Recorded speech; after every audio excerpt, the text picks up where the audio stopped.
Okey, kita teruskan dengan kita punya soalan nombor 5, Trial ADMET Negeri Perlis 2020. Okey. Baik, soalan nombor 5 ini confirmlah probability distribution.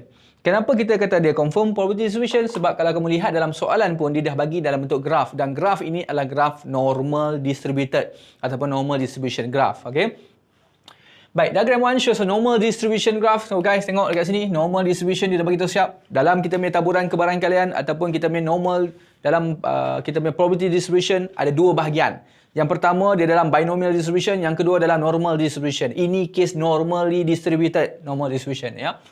But the probability represented by the area of the shaded region is 0.76. Maksudnya, area yang dia bagi dalam ni, area yang telah di-shaded ni adalah 0.76. Okay?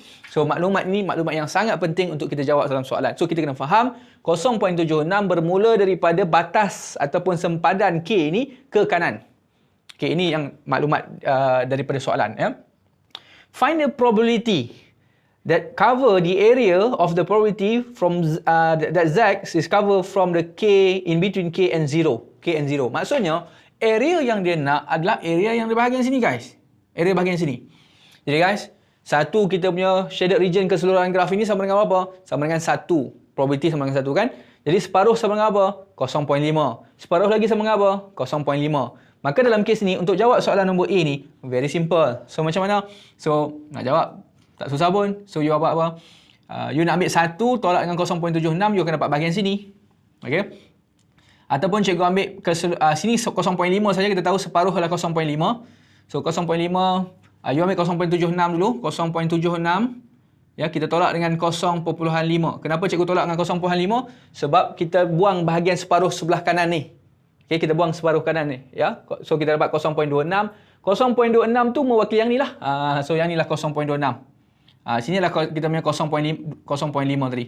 So, inilah jawapan dia sebenarnya. Kebarangkalian ataupun shaded region, area probability dia adalah 0.26. Ini adalah jawapan akhir kita untuk kebarangkalian yang dia minta dalam soalan. Okay?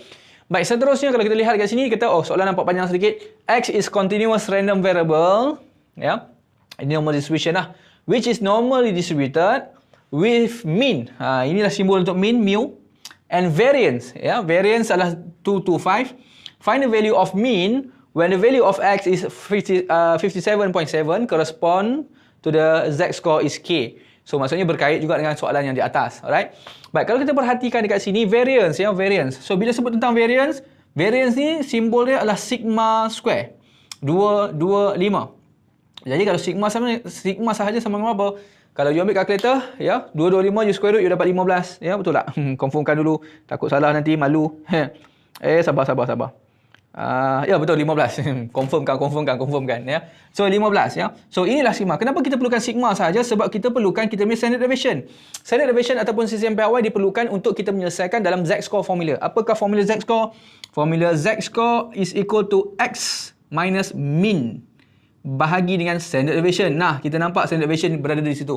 Sebab tu kita cari siap-siap daripada maklumat dia bagi variance, kita tukarkan siap-siap kepada kita punya standard deviation. Okay. Baik, seterusnya. So, dia bagi X ni. Inilah X kita.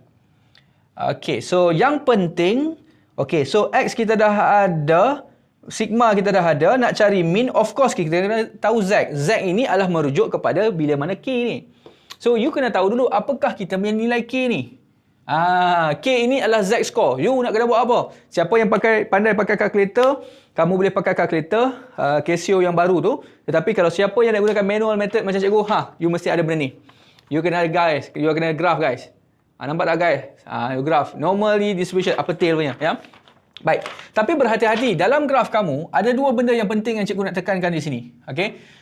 Kebiasaannya dalam graf kamu kena perhatikan, ya. So, dalam kita punya Z score, yang di hujung ini adalah mewakili apa? Yang di atas ini juga mewakili apa? Dia ada tolak di belakang, ya. So, yang di luar table ini mewakili Z score kita. Cikgu tulis Z score dekat situ.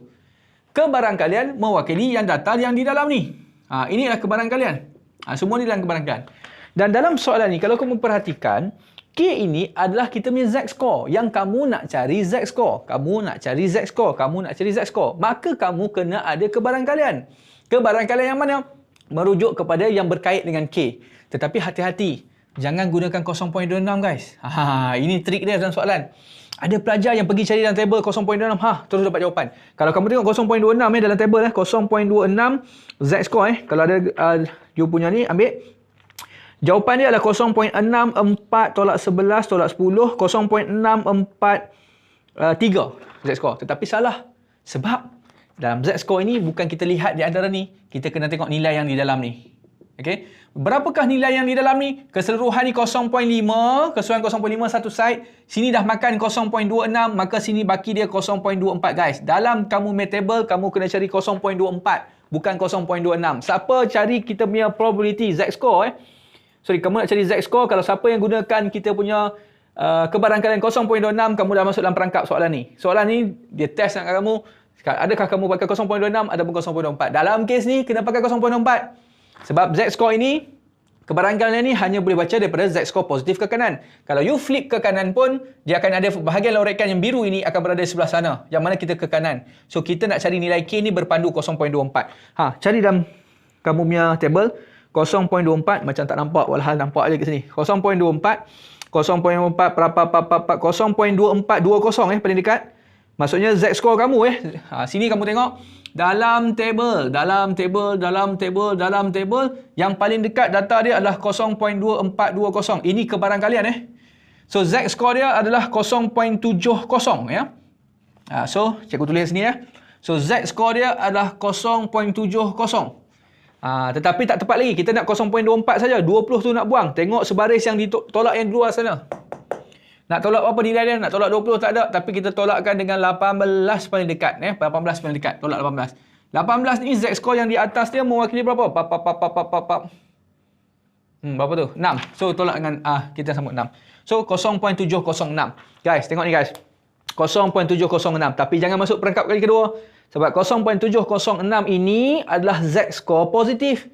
Tetapi kedudukan K ini bukan berada pada positif. Berada pada negatif. Sebab sebelah kiri kita punya asalan kita. Sebelah kiri. Iaitu kurang daripada min kita.